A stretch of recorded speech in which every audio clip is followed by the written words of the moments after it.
You ask Tiger to solve. This deals with linear equations with one unknown. The final result is x equals 2. Let's solve it step by step. Group all x terms on the left side of the equation. Subtract 32x from both sides. Group like terms. Simplify the arithmetic. Group like terms. Simplify the arithmetic. Group all constants on the right side of the equation. Subtract 1 from both sides.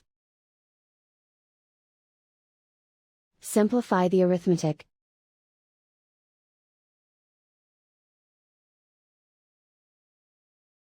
Isolate the x.